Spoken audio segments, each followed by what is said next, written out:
Medina জামে মসজিদ ভিত্তি স্থাপন। 18 মে শনিবার হুগলির পুরসুরা দেওয়ানপাড়ার পার্শ্বস্থ মুসলিম মহল্লার মদিনা জামে মসজিদের ভিত্তি স্থাপন করা হলো।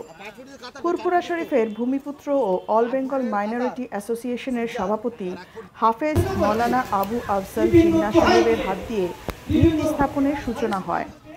সমাজকর্মী মোহাম্মদ জাহির সাহেব ও আলহাজ শেখ কাসিমউদ্দিন সাহেব, মৌলানা রফিকুল ইসলাম ও উদ্যোক্তা শেখ ইয়াসিন সাহেব ও মসজিদ কমিটির সকল সদস্যগণ ও অন্যান্য সম্মানীয় দিনদরদি ব্যক্তিবর্গ উপস্থিত ছিলেন।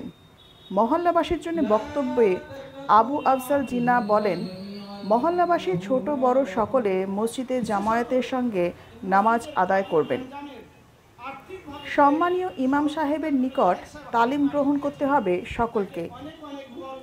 পাশাপাশি মসজিদ বায়তুল্লাহ আল্লাহ ঘর আন্তরিকভাবে সকলকে লক্ষ্য রাখতে হবে। আজ সূচনা হলো নয়া মসজিদের জন্য আর্থিক সাহায্য হালাল উপার্জনকারীর থেকে গ্রহণ করতে হবে।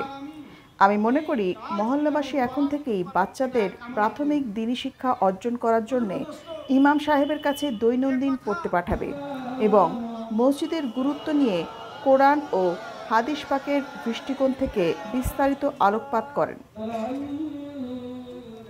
একজন ইমাম সম্মানের সঙ্গে যাতে করে থাকতে পারেন তার আর্থিক দিকটা লক্ষ্য রাখতে হবে।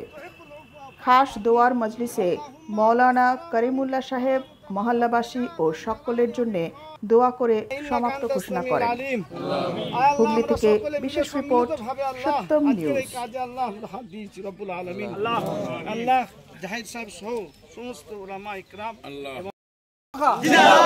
মুফতি আরফুল বোখা জিন্দাবাদ, মুফতি আশরাফুল বোখা জিন্দাবাদ, গোলাম মুস্তাফা সাহেব জিন্দাবাদ, মৌলানা গোলাম মুস্তাফা সাহেব জিন্দাবাদ, মৌলানা গোলাম মুস্তাফা সাহেব জিন্দাবাদ, আনোয়ারে রাজা জিন্দাবাদ, আনোয়ারে রাজা জিন্দাবাদ, আনোয়ারে রাজা জিন্দাবাদ, আনোয়ারে রাজা জিন্দাবাদ, মাসলাক আলা হযরত জিন্দাবাদ, মাসলাক আলা হযরত জিন্দাবাদ। নারে তাকবীর, আল্লাহু আকবার, নারে তাকবীর, আল্লাহু আকবার, আল্লাহু আকবার, নারে তাকবীর, আল্লাহু আকবার, নারে তাকবীর, হিজবুল্লাহ জিন্দাবাদ, হিজবুল্লাহ জিন্দাবাদ।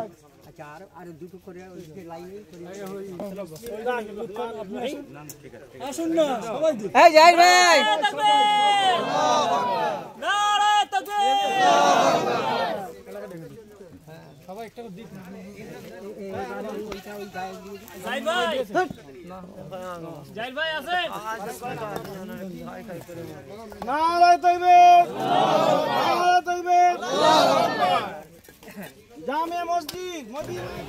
আজকে হুগলি জেলার পুরসুরা দেওয়ানপাড়ার পার্শ্বস্থ মহল্লা যে মসজিদে ভিত্তি স্থাপনের উদ্যোক্তা সমাজসেবী ভাই জাহিদ সাহেব নিয়েছেন এবং তার সঙ্গে আমরা সকলেই অর্থাৎ ইয়াসিন সাহেব, হাজি কতিমুদ্দিন সাহেব আছেন, রফিকুল ইসলাম সাহেব আছেন, মৌলানা কারিমুল্লাহ সাহেব সহ অন্যান্য সমস্ত সমাজকর্মী মানুষ এগিয়ে এসেছেন যে এই মহল্লার একটা মসজিদের দরকার প্রয়োজন। যেহেতু এখান থেকে একটু দূরে মসজিদ, তা মসজিদটা কাছে হলে মনে হয় যে একটা মানুষের মধ্যে উৎসাহ তৈরি হবে, নতুন নতুন ছেলেদের মধ্যে একটা উৎসাহ তৈরি হবে যারা নামাজ থেকে বিমুখ থাকে, বিভিন্ন রকম মসজিদ দূরে বা যেতে পারছি না এরকমভাবে যে তারা নামাজ থেকে দূরে থাকে, সেই দূরে না তাদের একটা আকৃষ্ট তৈরি হবে, একটা আকর্ষণ তৈরি হবে, এক কথায় বলা যায়। ফলে এই মসজিদের আজকে মূলত ভিত্তি স্থাপন হবে এবং আমরা মনে করবো যে মহল্লার নতুন নতুন ছেলেরা, যুবক ছেলেরা, যুবক বয়সের ইবাদতটা বেশি আল্লাহ পাকের কাছে গ্রহণযোগ্য যুবক ছেলেরা এবং নতুন প্রজন্মের ছেলেরা সকলে মসজিদে জামাতের সঙ্গে নামাজ পড়ার জন্য আসবে এবং আগ্রহ তৈরি হবে। পাশাপাশি জাহির সাহেব যে উদ্যোগ নিয়েছেন যে নতুনভাবে মসজিদের পদক্ষেপ বিভিন্ন জায়গায় উনি রাজ্যের বিভিন্ন জায়গায় করছেন, অত্যন্ত সাধুবাদ জানাবো এবং আরও এরকম কাজ আল্লাহ রাব্বুল আলামিন ওনার দ্বারাই সমাজের সাথে, মিল্লাতের সাথে জাতীয় স্তরে আরও কাজ যেন বেশি বেশি করতে পারে, এটা আমরা মানসিকভাবে কামনা করব এবং মহল্লাবাসী সহ সকলকে আমি অনেক অনেক অনেক মুবারকবাদ জানাবো অল বেঙ্গল মাইনরিটি অ্যাসোসিয়েশনের পক্ষ থেকে। আবু আবেদা জিন্নাহ, সভাপতি অল বেঙ্গল মাইনরিটি অ্যাসোসিয়েশন। থেকে পড়ে আইফোনে স্ক্র্যাচ, জল পড়ে গেছে আইপ্যাডে, হ্যাং হয়ে যাচ্ছে মোবাইল, সফটওয়্যার থেকে হার্ডওয়্যার ইস্যু, যে কোনো মোবাইল, ল্যাপটপ, ম্যাকবুক, সিসিটিভি বা গেমিং কনসোলের সমস্যার নির্ভরযোগ্য সমাধান। A to Z solution, 216 Jodhpur colony. Phone 9836300033 অথবা 9748369628।